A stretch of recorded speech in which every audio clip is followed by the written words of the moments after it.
What is up, guys? It's your girl, Chick Cactus, carrying baby Cactus. Just a couple more months to go. We're here, and today, We are going to be going over absolutely everything we know about the upcoming Season 17 for Destiny 2.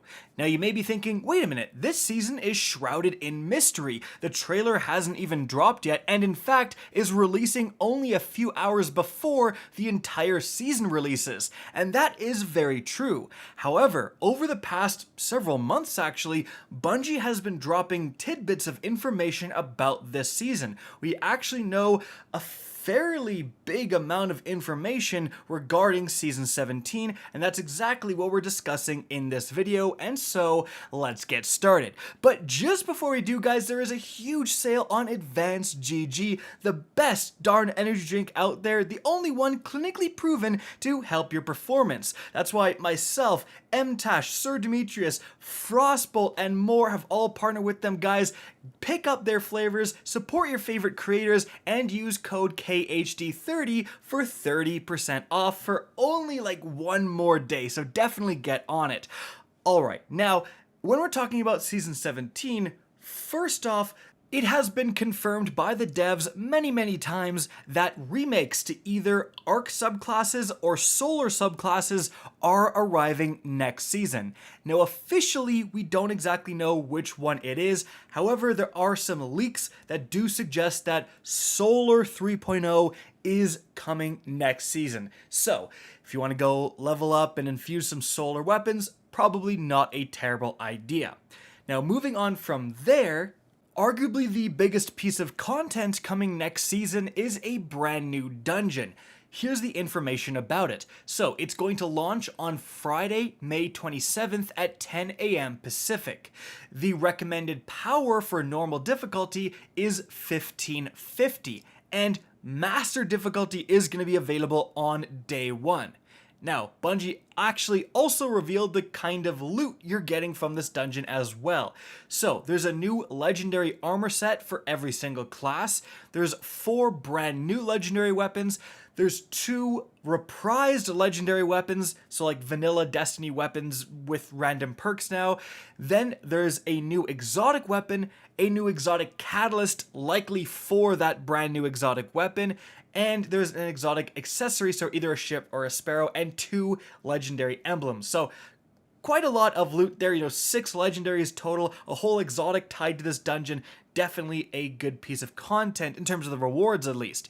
Now importantly, you do have to either have the deluxe edition of the Witch Queen, which comes like with a dungeon pass for this, or you can buy the Witch Queen dungeon a key for 2,000 silver starting next season in the Eververse store.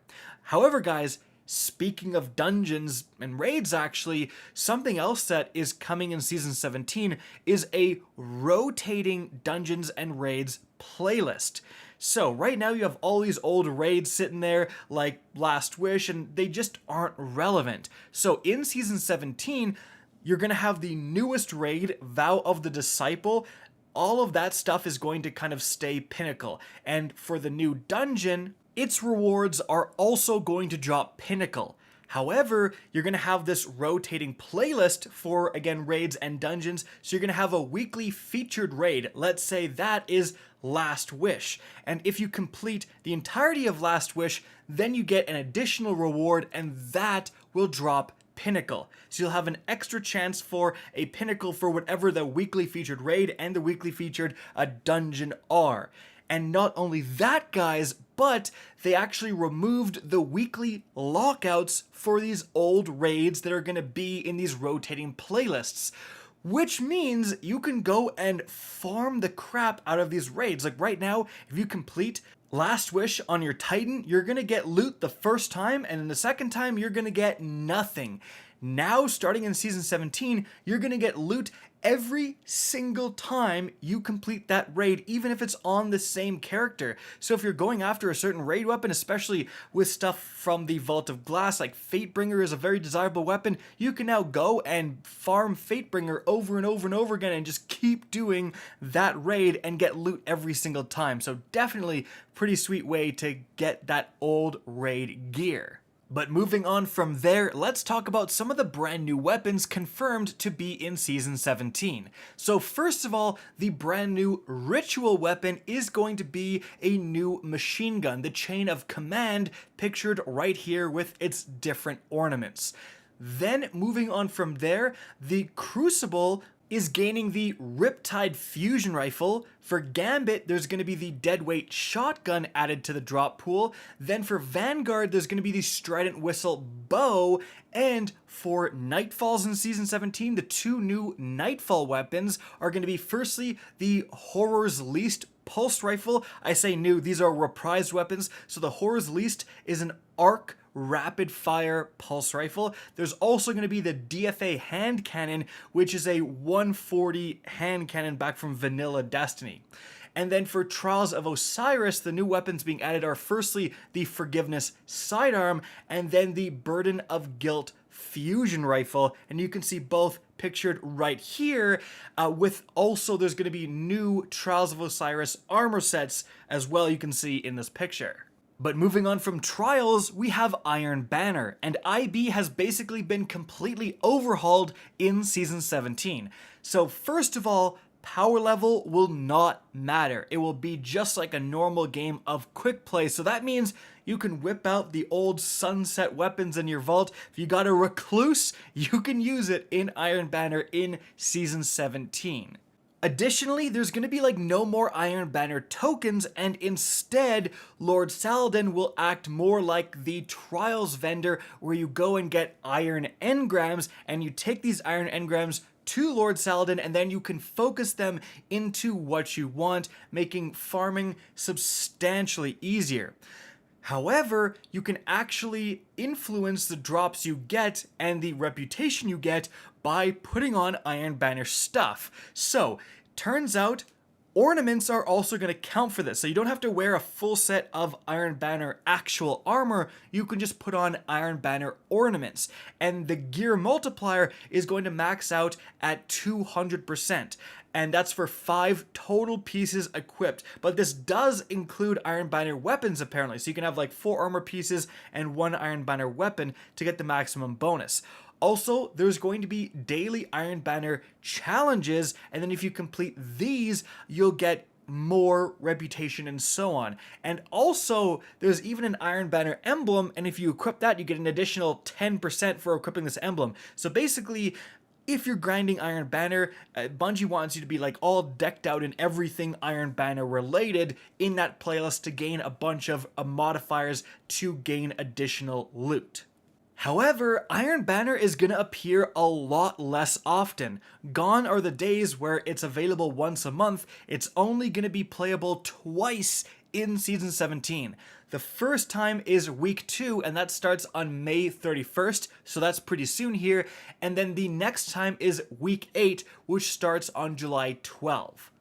Additionally, however, Iron Banner is actually going to be the Rift game mode, and some of you veterans may remember that. And there's going to be a brand new PvP map, Disjunction, as you can see right here. But guys, it's finally time to talk about balancing changes, and there was an absolutely massive weekly update, arguably the biggest in Destiny history, that went over just so much. We're going to be going over all of the main points in this video, however, linked up above is the full video I did at the time, and that will go over absolutely everything if you want to know that. Okay, so let's talk about these sandbox changes.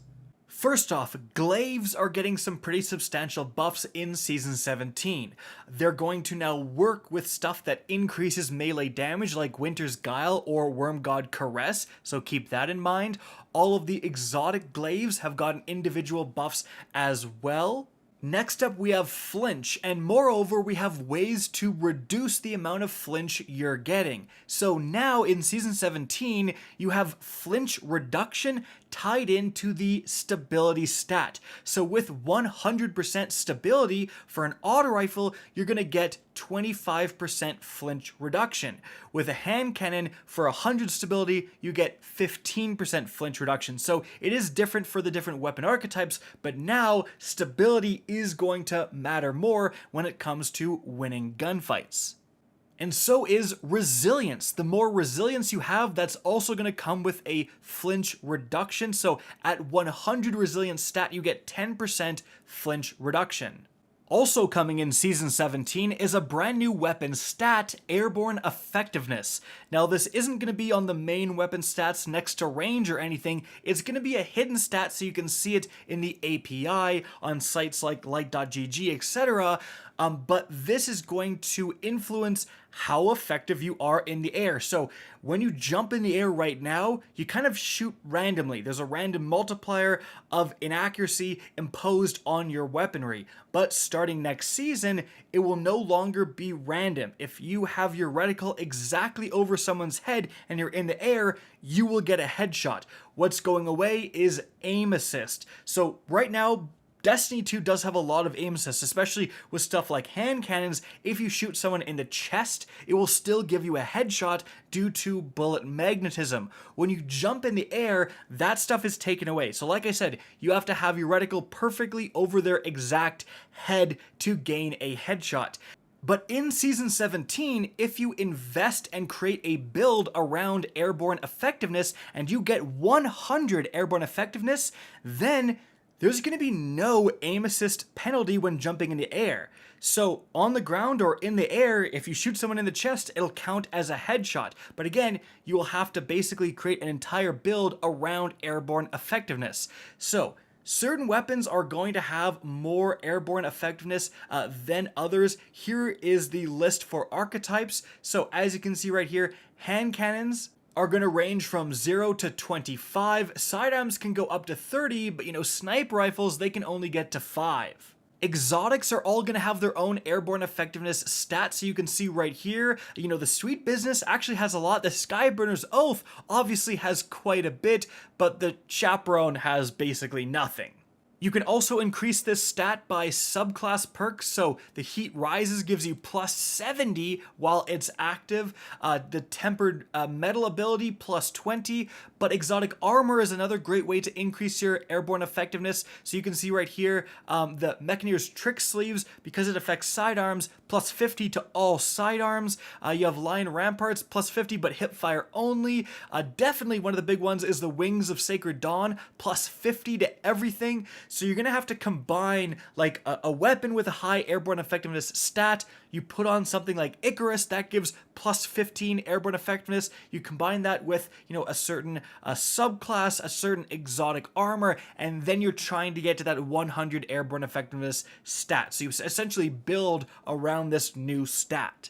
Moving on from there, let's talk about the buffs and nerfs coming in Season 17. So first of all, special weapons, the scavengers are not going to work in PvP moving forward. So you kill someone with a shotgun, you get 1 special ammo if they were using a special weapon. That's it. So scavenger mods do not work anymore to reduce the amount of special spam according to Bungie. Now, some quick fire buffs and nerfs. Sniper rifles are going to ADS faster next season. Then we have slug and pellet shotguns getting a bit of a nerf. Then we have fusion rifles overall getting a bit of a nerf, mainly to stuff like rapid fires. However, the high impact fusion rifles are getting a buff. Then trace rifles are going to be picking up a little bit more ammo because of the scavenger changes, and trace rifles are getting a significant 20% buff to all non-red bar combatants next season. So bosses, yellow bars, everything, 20% more damage. Auto rifles and pulse rifles are getting a bit of a range buff. Specifically, lightweight pulse rifles are getting a damage buff. Zoom is going to be kind of equalized and generally increased on submachine guns, so the ones with the highest zooms aren't like just by far the best ones. And precision frame hand cannons are getting a plus 25 airborne effectiveness stat due to their intrinsic perks, so that's pretty sweet. Then there's heavy weapons. For PvE, one of the main changes is that machine guns are getting a 40% damage buff against all PvE enemies, except for bosses, they're getting a 20% damage buff against bosses. And the Xenophage in the Grand Overture don't get the boss one, but they get the other one. Rocket launchers are getting buffs and nerfs depending on what intrinsic perk they have. Now, as for exotics, the Fighting Lion is getting a buff, Eyes of Tomorrow is getting a buff, Leviathan's Breath is actually getting a substantial buff, the Huckleberry is getting a buff in terms of zoom, the Xenophage is getting its rate of fire changed back to what it originally was, the Le Monarch is getting a bit of a nerf, but poison tick damage is increased against PvE enemies, Lawrence Driver getting a nerf, Skyburner's Oath getting completely changed here. Then we have the Last Word getting a buff for keyboard and mouse players. We have the Arbalist getting a nerf, Graviton Lance getting a buff, Grand Overture getting a buff, Cold Heart getting a pretty big buff, Prometheus Lens getting a buff, Wave Splitter getting changed, likely will be a buff, Osteo Striga just getting a general fix there, and Lord of Wolves getting a nerf.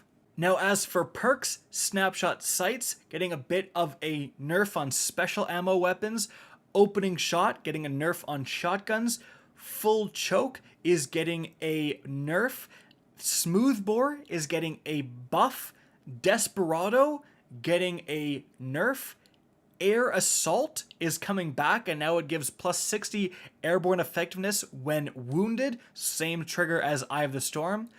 Mulligan is getting a buff, Compulsive Reloader is getting a buff, and Adagio is getting a nerf specifically for shotguns to stop them from one-shotting.